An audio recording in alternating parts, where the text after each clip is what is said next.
Well, starting to make, looks like a friggin' mailbox, but the eyebrows for this airplane. That just dawned on me that it looks like a friggin' mailbox. Oh well. Anyway, making my eyebrows. I was dumb enough to make them round. You know, what's more difficult? Those over there didn't fit. They're for a different kind of engine, but they're giving me an idea where to go. So I talked to some people about making these, and they said don't make them too big. The ones you buy, the actual replacements, are way too big apparently. So all you're doing is creating drag. So not that these is going and going to slam straight down against that flat wall, but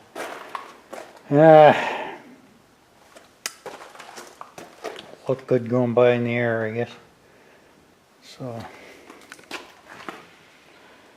she's getting there. I didn't get out here till noon, so probably 1 o'clock before I started. Had some parts hunting to do.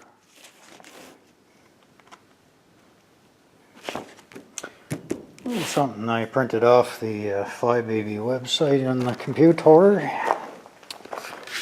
Well, I'm back after another set of shifts. I'm now happy to say I'm off work for a while. On vacation. Cashed in some banked overtime. So, the last video I started with this eyebrow. This is what they call the air scoop for these Piper Cub style continental layouts. This was going straight up and out, and it looked too much like a Royal Route mailbox.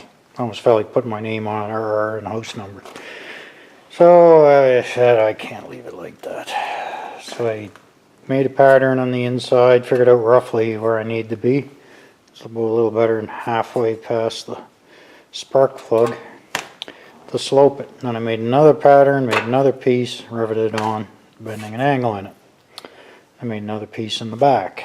So a little bit of modification without too much grief, and it looks a hell of a lot better.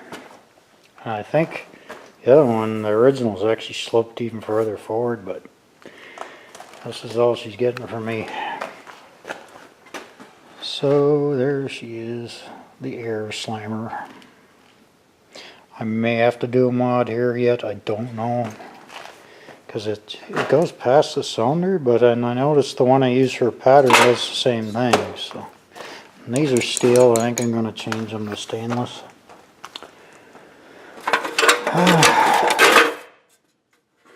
Another piece of work, but it didn't take as much time as I thought it would. So as you can see, I got a bend on the bottom here. They go right around the cylinder head. So this one goes right underneath and forces the air to wrap right around there, which is the way they do things. The other one does the same thing, but for the cylinder itself. So pretty much what I did today was finished riveting this plate here on, this new one, and trimming and bending these pieces here, and I made up this second one and riveted that in place and put the bend in it so it'll blast the cooling air where we need it, because you can't just have it whistling by. It's going to come in and go straight down. I don't know if we're going to see this or not, but yeah, you can see right there. Finger working right in there, you can see a deflector. There's one on the heads, and there's another one way up there in the cylinder for the cylinder. So this is how you do it. It's not a Volkswagen. It's a little more to it than that. Yeah. So kind of dragging my ass around, but I don't want to go home without finishing this, despite the fact that I'm quite tired from my night shifts. Wake up at noon and you're kind of dragging your butt around. But it was only 2 nights, so it didn't swing me to both nights yet. So I got to make a little bracket.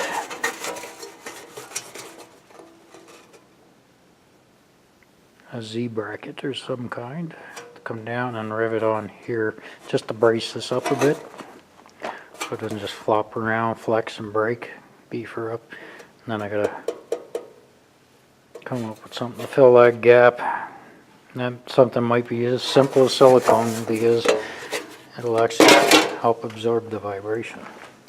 So it's one eyebrow nearly complete, less the mounting brackets. Ironically, today I got a guy sent me from the Facebook FlyBaby's site. He sent me a pattern for these eyebrows. I was like, well, that's a little too late because I am not going to start all over again. Yeah, so I got to do about a 1-inch extension here, which is fine because I was going to double this up anywhere where the bolts go. So that'll give me the double up and the extension because apparently it's got to run right to the crankcase. And this is 6061 T6 aluminum. These are call it across the pond.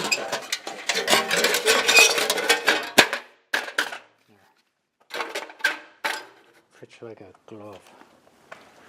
So yeah, there's these brackets here. So I got to make another strip. I'm going to overlap here about 1/4 of an inch. Come out till it reaches, pretty much reaches the crankcase. Yeah. One down, just about, and one to go. And all you can see all the light coming through there. I'll get inside from the inside and put a bunch of silicone in there to seal up this. So I got them finished. Snoopy has eyebrows, and these are good, pretty good eyebrows. They're not perfect, but they'll work, and they'll certainly work better than Justin Trudeau's eyebrows because these won't slide off. They're bolted on here pretty good. Stainless steel strap. Yep. Doubled up the aluminum there to make sure this is on pretty good and solid. And there we go. Homemade eyebrows from eyeballing pictures. Yep. Should do the trick. And quite a bit of work. 2 solid days, I guess, into those. You combine it. Took me a while, just coming and going and getting other things done. Now, when I painted these, all I used was Napa flat black. I guess kind of their rust paint, I suppose. And you want flat black so you don't get any glare off them when you're flying. Now for primer, because these are aluminum, and I've had good luck with this stuff before. It's a color match, which I also got from Napa, and you can get it at other automotive shops. It's a color match paint, and they got this self-etching primer, and it works good. And like I said, I've used it before and I had great luck with it. So I use the self-etching primer, that way I'm not worried about the black paint coming off. Yeah. So I gave it a quick blast inside too. Yeah. Didn't quite get the right same shape, but yeah.